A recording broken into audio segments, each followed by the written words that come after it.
광주 전남 김대중 재단 최경주 대표 오셨습니다. 안녕하십니까? 안녕하세요. 네. 광주 전남 김대중 재단 하면 이름만 들어도 뭐 하는 곳인지 저희 다 압니다만 예. 그래도 대표로 계시니까 좀 더 소개해 주시겠습니까? 감사합니다. 저기 김대중 대통령님의 사상과 철학 그리고 우리 시대를 살아가는 우리들과 또 우리 후손들이 김대중 대통령님의 이 철학들을 정말 후세에 이양을 시키고 또 김대중 대통령님의 그 거대한 사상체계 그리고 정치체계 또 국가와 민족을 위한 그 어른의 삶을 저희들은 찾아서 또 그걸 이양을 시키기 위해서 김대중 재단을 3년 전에 통합시켜서 만들었습니다. 거기에 광주 전남 김대중 재단이 지금 국내에서 선도적으로 그 대통령님의 기리는 역할을 선도적으로 하고 있고요. 지금 네. 열심히 하고 있습니다. 예. 예. 근데 오늘은 김대중 재단에 관한 이야기가 아니고 예. 윤공희 대주교의 평전 헌정식에 관한 이야기를 하러 대표님을 모셨는데 어떤 연관성이 있으십니까? 김대중 대통령님하고 윤공희 대주교님하고는 1924년 동년배이십니다. 그리고 두 분의 관계는 서로 간의 신뢰적 관계 그리고 가장 대통령께서 어려우셨을 때 1960년대 만남이 이루어지고 난 이후에 74년도죠. 동경 그랜드 팔의 8월 8일 날 납치 살해 미수 사건. 그때도 윤공희 대주교님께서 김대중 대통령님의 구명운동을 위해서 많은 노력들을 하셨고 70년 유신독재와 그리고 또 80년에 김대중 대통령께서 사형 선고를 당하시고 그 고초를 당하실 때도 윤공희 대주교님께서 크나큰 역할들을 하셨던 내용들이 있습니다. 그 비사들은 아마 이 평전에서도 처음으로 공개되고 소개되는 내용이 있습니다. 예. 전혀 다른 길일 것 같지만 김대중 전 대통령의 어려움 시기에 항상 함께 하셨던 분이 윤공희 대주교셨군요. 지난주에 평전 헌정식이 있었습니다. 목요일이죠? 네네, 20일입니다. 네네. 여기에도 대표께서도 역할을 하셨네요. 큰 역할을 하셨군요. 저희들이 광주 전남 김대중 재단을 끌고 있으면서 당연히 저희들이 또 헌신적으로 역할을 해야죠. 특히 3월 20일 날 윤공희 대주교님 평전 헌정식을 저희들은 이 어르신께서 지금 연세가 102세입니다만은 건강 상태가 유지되고 있고 또 그 어른이 생존해 계실 때 한국 현대사의 주요 부분에서 그 대주교님께서 하신 역할들이 너무 많습니다. 이 부분을 평전으로서 기록으로 남기고 또 그게 우리 한국 현대사의 역사에 기록으로 남기고자 저희들이 모든 걸 기획을 하고 노력을 했던 결과라고 볼 수가 있습니다. 예, 한 사람의 삶을 보통 기록이 남기는 게 평전입니다만 윤공희 대주교는 워낙에 이제 많은 분들이 알고 계시는 것처럼 우리나라의 역사와 뗄 수 없는 일들을 많이 하셨기 때문에 아마 이제 그런 헌정식, 그리고 평전 내용을 보면 또 많은 것들을 알 수 있는 내용들이 있지 않을까라는 생각이 듭니다. 평전 출간에 있어서 윤공희 대주교께서는 뭐라 말씀을 하시던가요?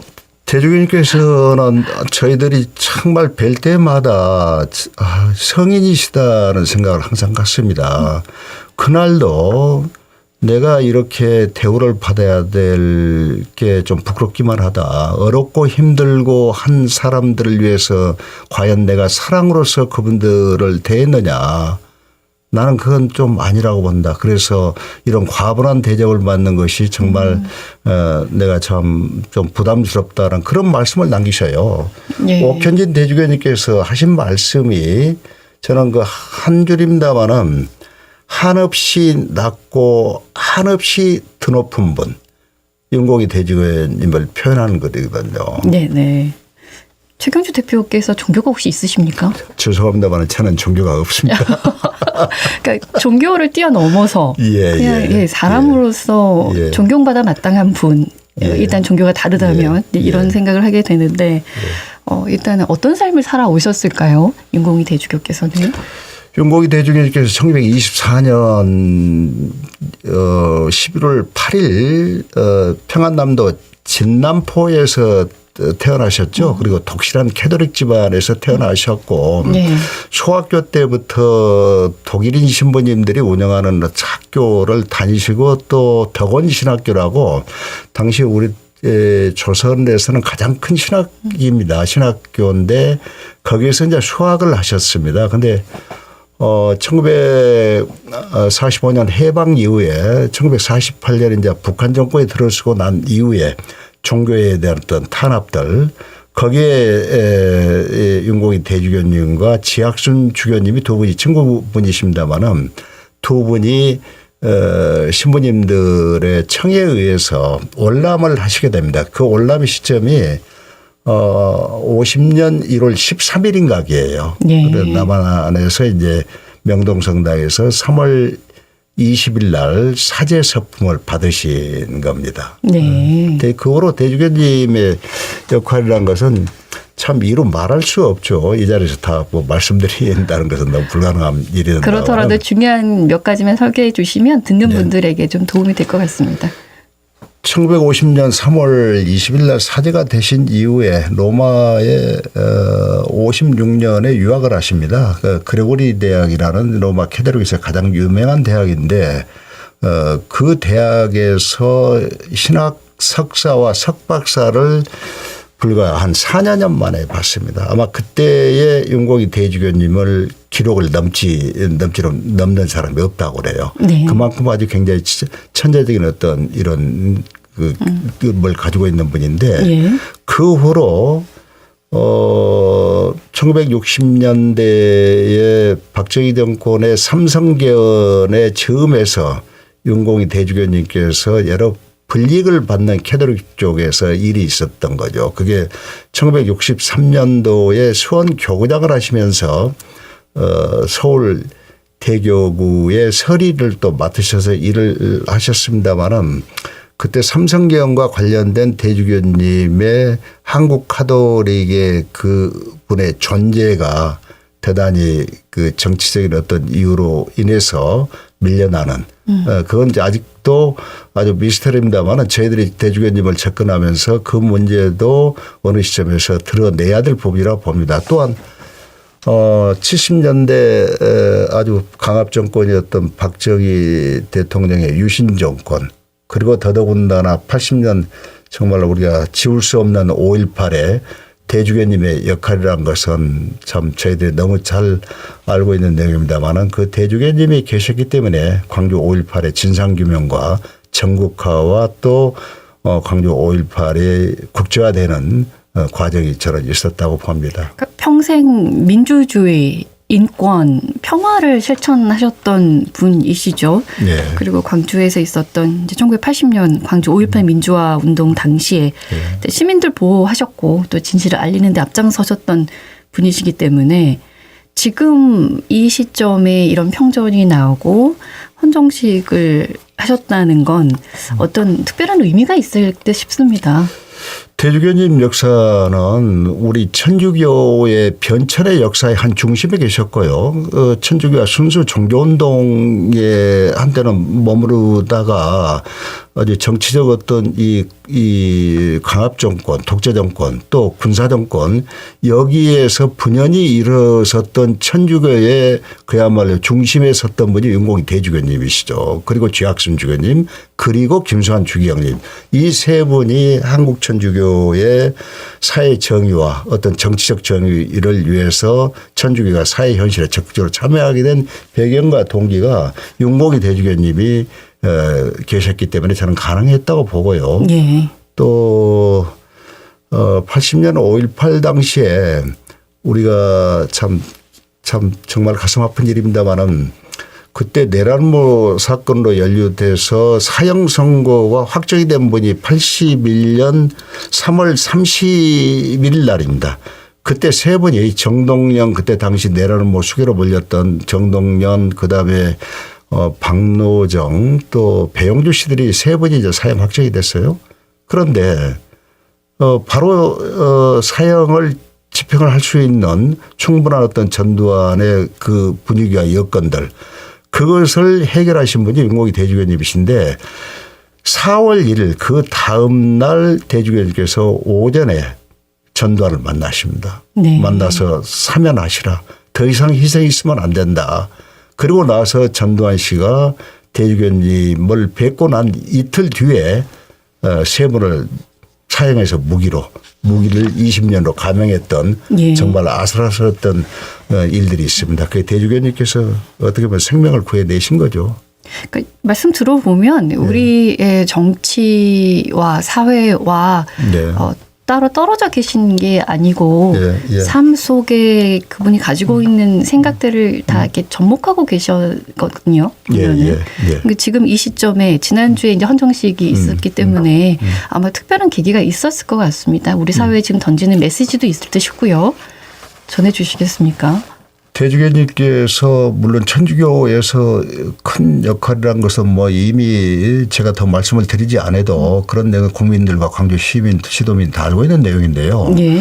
사회적 어떤 변천 과정, 민주화의 과정 또 평화를 이 어르신께서 그리스도의 사목으로서 참 목표를 잡고 나가시는 과정에서 1970년대 박정희 유신 정권 아까 말씀드렸는데 5.18에 그야말로 광주 시민이 정말 피비린내 나는 그런 학살을 당하는 과정에서 대주교님께서의 그 역할 그리고 그 5.18이 끝나고 난 뒤에 진상규명을 위해서 광주, 전남, 전라북도, 제주도까지 광주 대교구청에서 관할했던 지역들이거든요. 그때 신부님들이 총체적으로 동원돼서 광주 5.18의 진상을 규명하고 또 책임자 체벌을 요구했던 그때 광주 시민이나 전라남도 도민들이 어떤 투쟁에 또 진실을 외치고 하는 그 공간이 정말 그 천주교라는 이 교회의 그 버팀목 속에서 우리가 그 효과적인 투쟁을 했다고 봐야 되죠. 무교라고 하셨는데 천주교에 대한 이야기를 많이 하십니다. 아이고 죄송합니다. 아니요 그런 건 아니고 각 종교마다 그 본인들의 그 뜻에 맞는 목소리를 지금 내고 있는데 그 와중에 우리의 눈살을 찌푸리게 하는 또 종교 지도자들도 있죠. 많죠. 그리고 이제 국민을 이렇게 갈라치게 하고 있는 그럴 때 참다운 종교의 지도자들이 바라보는 시선은 또 다를 듯 싶습니다. 어떤 신앙적 자세를 가져야 될까요? 오늘도 조금 전에 그 대주교님 모시고 이제 평정 관련해서 말씀 나누고 왔습니다만은 소위 최근에 탄핵 정국에서 무슨 뭐 정모 목사나 어떤 이런 분들이 대국민 선동과 또 잘못된 내용을 갖다 호도시키는 일에 대해서는 대단히 대주교님께서 안타까운 일이시다. 그런 말씀을 하셔요. 그래서 종교 지도자라면 최소한의 어떤 자기 양식을 가지고 또 신앙적 양식을 가지고 임해 주셔야 되는데 정치적 이해관계 또 자기가 갖고 있는 아주 하나의 그 잘못된 어떤 편견적 이데올로기를 가지고 국민 갈라치기 한 것은 대단히 정말 잘못되고 또 국민들이 거기에 속아 넘어가는 것도 대단히 잘못된 것 아니냐. 한국 사회가 지금 이렇게까지 이분화되고 또 그렇게 잘못됨이 아주 그 속에서 매몰돼 가지고 국민들이 같이 동참하라는 경우는 결코 지금까지는 수십 년 동안 역사에 없었다고 보는 겁니다. 예, 그 점을 안타까워하시던가요? 예. 지금 분열, 갈등 뭐 이런 것들을 넘어서 우리 사회가 평화와 민주주의 길로 나아가기 위한 가장 시급한 과제 뭐라고 보십니까?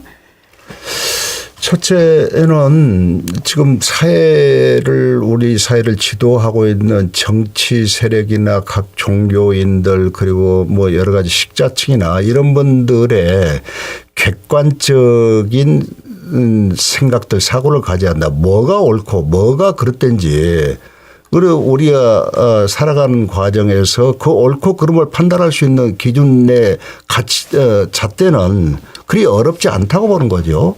그런데 본인의 어떤 이해관계인가 집단적 이해관계에 의해서 국민들을 같이 선동하고 호도하고 이런 것은 결코 바람직하지 않는데요. 예.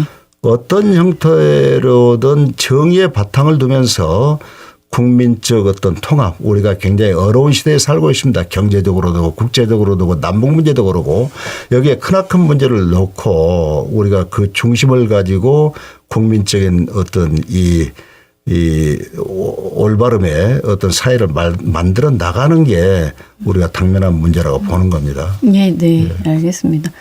건강은 하시죠, 대주교님께서? 대주교님 뭐 올해 연세가 집 나이로 102세신데요. 지금도 아주 건강하시고 기억력이 뭐 저희들보다 더 좋으셔요. 그러니까요. 이게 성스러운 마음을 지니고 있으면 정신을 지배하다 보니 건강하신가 싶기도 하고 대표께서도 대주교님하고 관계가 좀 돈독하시죠?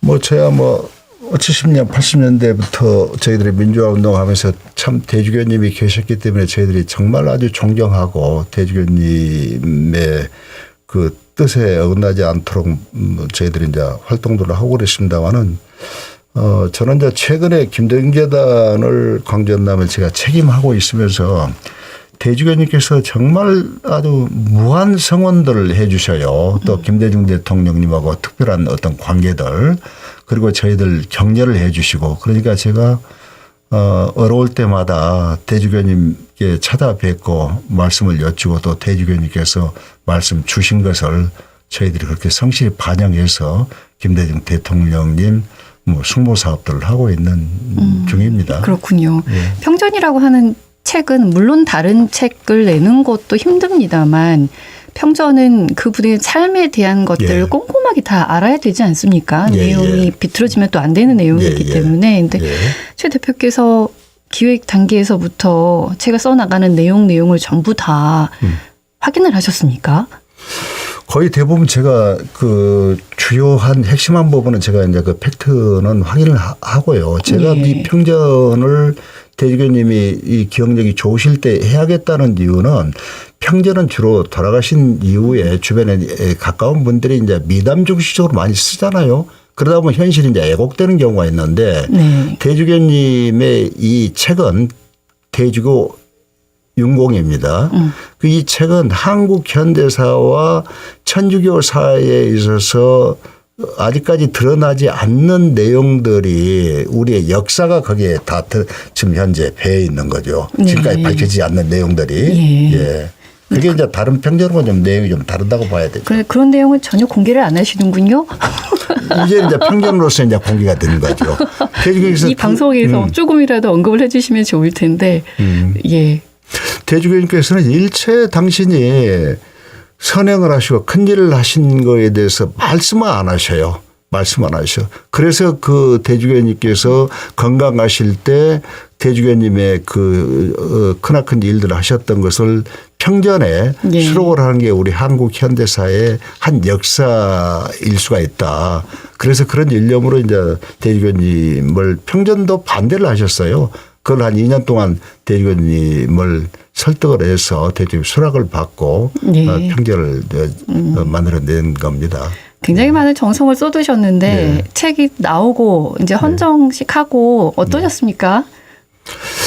참 이 평전을 하겠다고 준비를 한 지 지금 한 4년 가까이 됩니다만은 3월 20일 날 대주교님께 평전을 헌정하고 난 뒤에 글쎄 참 그 정말 이 우리 시대의 크나큰 어르신이고 우리 시대의 큰 스승이신 대주교님께 평전을 헌정하고 나니까 정말 제가 좀 마음이 너무 편하고 할 일을 좀 한 것 같은. 예, 그런 좀 느낌을 가졌습니다. 예. 아, 네. 예. 그날 분위기는 어땠습니까? 그날 영수정 추기경님을 비롯해서요, 그 뭐 전현직 대교구장 한국 천주교 지도자들이 다 오셨고, 네. 그리고 70년, 80년대에 정말 민주화운동을 고초를 겪으시고 또 5.18에 사형선고를 당하셨고 또 민천항쟁 때 사형선고를 당하셨던 민주인사들이 대거 광주로 다 오셨어요. 한 250분이. 거기에서 대주교님에 대한 어떤 감사의 어떤 이 분위기의 전달이 글쎄요, 대주교님께서 목이 메이셔가지고 그때 말씀을 잊지 못하시는 굉장히 이 감정을 노출 안 하신 분인데, 그날따라서 참 대주교님께서 정말 당신이 살아오신 과정과 또 주변의 과거에 당신과 정말 사선을 넘었던 그 동지들을 보시면서 마음이 좀 울컥하셨던 것 같아요. 그날 너무 좋았습니다. 대주교님 모시고. 평생을 나눠주고 예. 받기보다는 또 남들에게 알리지 않은 채 선행을 하셨던 분이기 예. 때문에 예. 이런 자리가 주는 또 울컥함이 또 있지 않았었을까라는 생각을 해봅니다. 대주교님의 삶을 기리는 그 자리에서 대표께서 국민들에게 전하고 싶은 말씀이 있으셨겠습니다. 윤공희 대주교님은 아주 성직자이기보다도 정말 성직자이자 성인이라는 생각이 들어요. 그 어른의 그리스도의 평화를 사목 목표로 삼으시면서 평생을 지금까지도 그걸 유지하시면서 어떤 이 흔들리지 않고 민주주의와 또 인권과 또 평화와 예. 또 굉장히 힘들고 어려운 사람들의 편에 서서 삶을 살아오신 이 대주교님께서의 이 철학과 이 삶의 이런 과정들을 보면서 우리가 정말 아주 훌륭한 스승으로서 너무 배울 점이 많고, 이런 대주교님의 정신이 우리 사회에 참 뿌리가 내린다면은 얼마나 많은 우리 사회가 참 아름다워질 수 있을까라는 생각을 갖습니다. 예, 이 사회에 던져주셔야 될 메시지가 다 나온 듯 싶습니다. 평화, 인권, 또 민주주의, 예. 사랑. 예. 알겠습니다. 예. 그거 듬뿍 받고 오늘 일부 마무리하도록 예. 하겠습니다. 예. 고맙습니다. 예. 감사합니다. 예. 광주 전남 김대중재단 최경주 대표와 함께했습니다. 언제 어디서나 내 손 안의 뉴스 광주 MBC 뉴스 유튜브 구독으로 함께하세요.